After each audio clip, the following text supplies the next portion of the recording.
Let me tell you something. I was so incredibly wrong when it came to clones and counterfeits. And let me explain why. So I did a video, I don't know, maybe 6, 8 months ago. And basically I was saying like, why is this legal? Like Amazon should do something about this. And the premise of my video was, there are all these Benchmade clones on Amazon that Spider Code, Kershaw, there's a lot of clones, but the ones I was really targeting was the Benchmade clones that they should really, really take a look at and consider even banning. Let me eat crow for a second, man. Let me backpedal for a quick second, if that's permissible. Here's some ink. I don't know what it's called. Ant ink 62XL ink cartridges. I have a little HP printer that I use out here for if you order stuff on my website or if I have to print stuff for work. I print, I probably print maybe 200 pages a month. So not a ton, but more than like the average person does. But I realized that like HP ink is freaking expensive. So earlier this morning, I fed my daughter oatmeal. And the oatmeal was Great Value branded oatmeal. And so I'm starting to realize that there's so many clones in our lives that we 100% tolerate. It's just all of a sudden, when it comes to clones and EDC, we get super butthurt. I think the industry has trained us to not tolerate a clone, whether that's the industry themselves. There's a video that the Best Damn EDC did, I think 2 years ago, when he was basically saying like, don't buy a clone in replacement of your Grail, just save up for the Grail. And he has some good arguments in that video. And I can understand why you may want to avoid a Grail knife. The hardware can back out and fail you. It may not be the best materials when it comes to the scales, like the actual scales themselves may have like very cheap paint on them, and the paint might start to chip away. Of course, a lot of times the blade steel is horrible, and the reason that the real knife costs so much is because of the blade steel. Not only just the blade steel, but the heat treatment. I get all that. The biggest argument would probably be that your pivot or the way that because unless it's a full tang knife, the way the actual knife is inserted put into the scales itself could fail. So let me bring you in a little bit. So here, this is a Benchmade bug out clone, which this is a good clone. They put a lot of effort into it. There's a couple ways you can tell it's a clone. The blade length is shorter than a real Benchmade. Obviously, it's not a counterfeit, so they don't have the butterfly logo, but that's a big indicator that it's a clone. Also, the knurling on the thumb stud is not as good as the real Benchmade. But the purpose is like the way that they get the actual blade into these scales to stay connected, the pivot, a lot of times is a failure point for a lot of these clones. So that's one of the reasons why. But I'm starting to think that, listen, clones that get better and better forces the real thing to step their game up. As I was feeding my daughter some of that Great Value branded oatmeal, it's probably arguably to say that because the clone is so good, that the real brand, the real value itself has to step their game up if they want you to continue to purchase their product directly. So if they really want you to purchase their product directly, they have to do it a number of ways to convince you to do so. They can either attack the clone or they can make their product look more interesting. So for some companies, that means that they make the actual packaging on the box look more interesting. They'll use trigger words like try the real thing or try the best thing or try the oldest thing, try the Tide and the real kit and caboodle. And they have to do these things to try to convince you like, hey, we know that exist in the world are colognes that you could buy from, but you should really just get the real thing and not concern yourself with a clone. They go almost as far as to say if like ours is safer, but they don't use that type of language. They also do other things. So for instance, for a very long time, HP, whenever you buy these type of clone packages or repackaged ink cartridges, you can put them in your printer, but at one point in time, they made it so your printer couldn't even read the ink. It wouldn't even process that you loaded ink. I don't know if something happened with the federal government or something like that, because now when I stick these things in the machine, my machine 100% can understand what it sees and all that good stuff. But my point is that when I see like Benchmade clones, when I see stuff like that, I kind of feel bad for like outright telling people to not purchase it whatsoever. If that's all you can afford is a $23 Benchmade clone, as long as the company's not doing one of two things.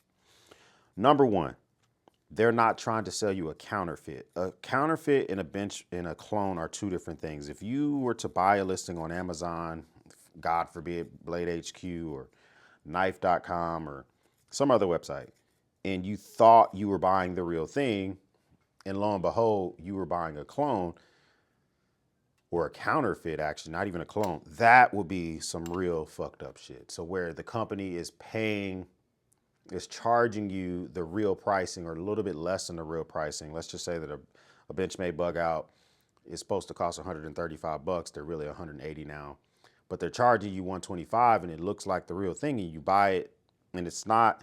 That's really messed up. Okay, so that's one thing.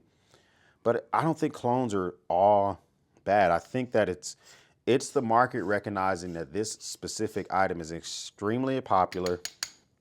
And if the real company wants to do something, they need to step their game up. So here's what I don't like these companies doing. It seems like a lot of these companies are just vilifying the clones. And I think that they're training us almost like, cult-like to not trust the clone. You shouldn't buy the clone. You should get the real thing. And you have creators that are doing the same thing. And they almost have you convinced that if you do that specific thing, there's a possibility that you're really jeopardizing the industry and you're jeopardizing the possible use case. And I don't think that's a fair thing. I think that if you decide to get yourself a clone, don't try to purport it or try to pretend like it's the real thing, because that's just lame. But I have this Benchmade bug out clone. I also have a Benchmade mini free clone, which I've had for quite some time, it's very obvious it's a clone. Like if you were to get this one and the real thing in your hand, it's just the way that this thing tries to almost assist you with the opening a little bit. It's like ever apparent that this is a clone, plus it doesn't have the logo and stuff like that. But this thing cuts. I don't know what the blade steel is. I probably could send it in for testing. I think it's like maybe some type of like 8 CRV or something like that, maybe even 7 CR. But it cuts. Like I used it for a while. This is a pretty good clone. And I don't want you to feel shamed if you can't afford the real thing. Now this is a shitty clone. This one here is supposed to be the basically kind of like the Benchmade Crooked River. And this is like a really bad clone where it doesn't look anything like it. I guess this comparison would have been better if I showed you the real thing. Let me go grab these 3 real knives. I suck at my job. I got one thing I'm supposed to do, X. One thing. You come to these videos, you tell these people your thoughts on this crap, you make a cup of coffee, and you prepare, sir. Freaking prepare. All right, let's get a real Benchmade. I got a real Mini Freak, and I got a real Crooked River, and I'll grab a mini Crooked River. All right, let's get back to this.